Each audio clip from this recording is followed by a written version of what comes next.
Hi everyone, welcome back to my channel.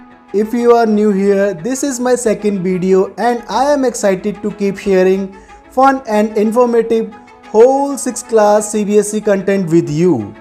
If you are interested in learning more about English, math, science and other subjects, so don't forget to hit the subscribe button and turn on notifications so you don't miss out on upcoming videos.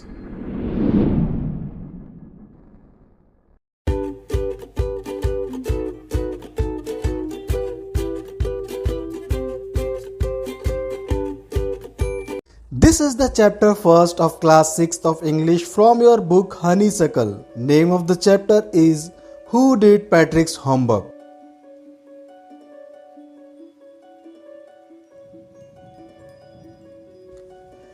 Today we are going to read about a boy named Patrick. आज हम एक ऐसे person के बारे में पढ़ने वाले हैं जिसका नाम है Patrick, who really didn't like doing homework, जिसको होमवर्क करना बिल्कुल भी पसंद नहीं था.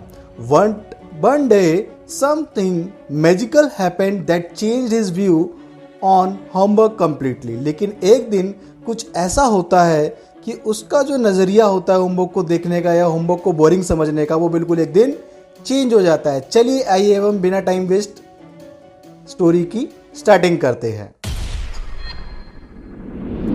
So, in this story, Patrick is a boy who hates doing homework.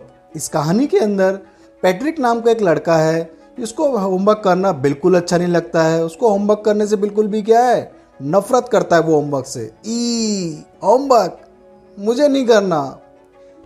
He prefers to spend his time playing video games and basketball. और उसको अपना ज़्यादातर जो टाइम है वो किसके साथ बिताना अच्छा लगता है, बास्केटबॉल खेलना या फिर गेम खेलना. One day he finds his pet cat playing with a teeny elf. एक दिन क्या होता है, उसको दिखाई देता है कि उसकी जो पेट कैट है, उसकी जो बिल्ली है पालतू, वो एक छोटे से एक एल्फ के साथ खेल रही होती है. एल्फ क्या होता है, एल्फ मतलब होता है बोना, a small person. The elf promises to grant Patrick a wish if he saves him. अब कैट क्या है, एल्फ को खाने वाली होती है. इससे पहले एल्फ क्या करता है, पैट्रिक से हेल्प मांगता है और हेल्प में वो कहता है कि अगर वो उसको इस बिल्ली से बचा लेगा, उस कैट से बचा लेगा, तो वो उसकी कोई भी एक विश फुलफिल कर देगा. अब पैट्रिक तो वैसे ही बहुत चालाक होता है, उसको तो होमवर्क करना वैसे ही नहीं पसंद होता है. तो आप सभी लोग सोच सकते हो कि पैट्रिक की विश क्या होने वाली है. एग्जैक्टली, पैट्रिक की विश है कि अगर वो उसका होमवर्क कर दे सेमेस्टर का, तो वो उसको इस बिल्ली से बचा लेगा. So Patrick wishes for the elf to do all his homework until the end of the semester. तो इसीलिए पैट्रिक की विश होती है कि भैया सेमेस्टर का जब तक एंड नहीं हो जाता तब तक वो उसका काम और उसका स्कूल का होमवर्क करता रहेगा. The elf agrees but has no knowledge of human subjects like maths, history और English. अब पैट्स एल्फ क्या होता है, एग्री तो हो जाता है, लेकिन अब जो एल्फ है उसको ह्यूमन सब्जेक्ट्स के बारे में कोई नॉलेज होती ही नहीं है, क्योंकि वो तो किसी और दुनिया का होता है. ना तो उसको मैथ्स का कैलकुलेशन आता है, ना मल्टीप्लिकेशन आता है, ना सब्ट्रैक्शन आता है, ना हिस्ट्री में उसको बाबर के बारे में पता है, ना रेड फोर्ट के बारे में पता है, ऐसे ना उसको इंग्लिश में किसी ग्रामर के बारे में पता है.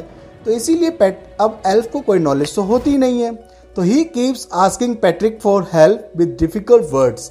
अब वो क्या करता है, जब वो पैट्रिक का होमवर्क करता है तो वो पैट्रिक की ही हेल्प लेता है. क्या करने में, डिफिकल्ट वर्ड्स को जानने में एंड कॉम्प्लेक्स प्रॉब्लम, और जो मुश्किल जो समस्याएं होती है, प्रॉब्लम्स होती है, उनको सॉल्व करने में, एंड फैक्ट्स और फैक्ट्स को जानने में. As a result, Patrick ends up spending more time and effort on his homework than before. अब इसका रिजल्ट क्या निकल के आता है कि भैया जो पैट्रिक है, अब जिसको अपना होमवर्क करना बिल्कुल भी नहीं पसंद था, वो ज़्यादातर टाइम क्या करता है, अपना ही होमवर्क करने में अपना ही एफर्ट लगाता है. एफर्ट क्या होता है, जब हम अपना ही माइंड या अपना फिजिकल एक्शन कोई ज़्यादा किसी काम में अप्लाई करते हैं, उसे बोलते हैं हम एफर्ट. क्लियर है. तो इस तरीके से पैट्रिक क्या करता है, अपना एफर्ट यूज़ करता है क्या करने में, होमवर्क को करने में, और ज़्यादा टाइम स्पेंड करता है. होमवर्क को करने में पहले के comparatively. Helping the elf understand each subject, और वो क्या करता है, एल्फ की हेल्प कर रहा होता है क्या करने में, हर सब्जेक्ट की अंडरस्टैंडिंग बनाने में, यानी कि उसको समझाने में। बिकॉज एल्फ तो क्या है, एल्फ तो नया है, उसको तो कोई भी सब्जेक्ट की नॉलेज नहीं है। So in the process without realising it Patrick does all the work himself.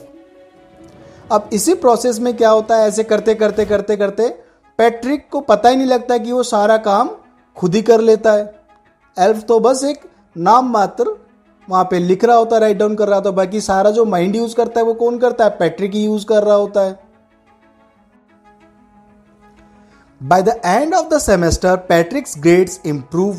अब जैसे ही सेमेस्टर का एंड होता है, सेमेस्टर क्या होता है बच्चों, जब हमारे एक साल के अंदर जब हम 6 मंथ्स के अकॉर्डिंग स्टडी हमारे स्कूल में या कॉलेजेस में कराया जाता है, तो दिस इज कॉल्ड सेमेस्टर। ठीक है, 6 मंथ ऑफ पीरियड और time period is called semester. So by the end of the semester पैट्रिक्स grades improve. अब जब सेमेस्टर का एंड होता है, यानी कि 6 मंथ का होमवर्क वाला टाइम कंप्लीट होता है, तो यहाँ पे ये चीज़ देखने को मिलती है कि पैट्रिक के जो ग्रेड्स है, जो कभी डी आता था कभी सी आता था, वो A+ ग्रेड आना उसका स्टार्ट हो जाता है। And he becomes more responsible. अब वो पहले के कंपैरेटिवली क्या बन जाता है, ज़्यादा रिस्पॉन्सिबल बन जाता है, उसको काम में इंटरेस्ट बनना स्टार्ट हो जाता है, आपका स्टडी में उसका इंटरेस्ट और ज़्यादा बनना स्टार्ट हो जाता है। The elf disappears. अब एल्फ वहाँ से क्या होता है, गायब हो जाता है। And पैट्रिक्स believe it was the elf who did his homework. लेकिन पैट्रिक ऐसा बिलीव करता है, ऐसा मानता है, ऐसा सोचता अपने माइंड में कि इसका जो होमवर्क है वो किसने किया था, एल्फ ने किया था। But this is true, no this is not truth. So, but in truth, it was his own hard work that made the difference. Clear है?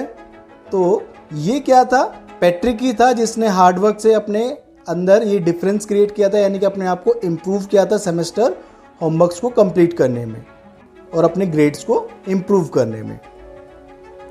So, what is the moral of the story? The moral of the story is that the story teaches that there are no shortcuts to success and putting in effort is the only way to achieve good result. इसका मतलब ये है दोस्तों, इस कहानी के हमें क्या शिक्षा मिलती है कि भैया हमें अपने आप को आगे बढ़ाने के लिए हमेशा हार्ड वर्क करना चाहिए। सक्सेस का यानी कि सफलता का कोई भी शॉर्टकट नहीं होता है।